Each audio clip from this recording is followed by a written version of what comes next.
வளர்ச்சி பாதையில் இந்தியா வேகமாக முன்னேறி வருவதாக பிரதமர் மோடி பெருமிதம் தெரிவித்துள்ளார். உத்தரப்பிரதேச மாநிலம் வாரணாசியில் நடைபெற்ற நிகழ்ச்சியில் 4 புதிய வந்தே பாரத் ரயில் சேவைகளை பிரதமர் மோடி கொடியசைத்து தொடங்கி வைத்தார்.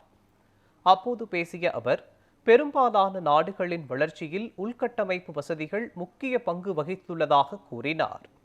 உள்கட்டமைப்பு என்பது பெரிய பாலங்கள், நெடுஞ்சாலைகள் என்று விடுவதில்லை என்று குறிப்பிட்டுள்ள பிரதமர், புதிய வந்தே பாரத் ரயில் தொடர்புகளை மேம்படுத்துவதிலும் அடங்கியுள்ளது என்று தெரிவித்தார். வளர்ச்சி பாதையில் இந்தியா வேகமாக முன்னேறி வருவதாக தெரிவித்த பிரதமர், வந்தே பாரத், நமோ பாரத் மற்றும் அமிர்த பாரத் போன்ற ரயில்கள் புதிய தலைமுறை ரயில்வேவிற்கு அடித்தளம் அமைப்பதாக குறிப்பிட்டார். கடந்த 11 ஆண்டுகளில் உத்தரப்பிரதேசத்தில் மேற்கொள்ளப்பட்ட பல்வேறு வளர்ச்சிப் பணிகள் புனித யாத்திரை தலங்களின் வளர்ச்சியை உருவாக்கி இருக்கிறது என்றும் பிரதமர் மோடி கூறினார்.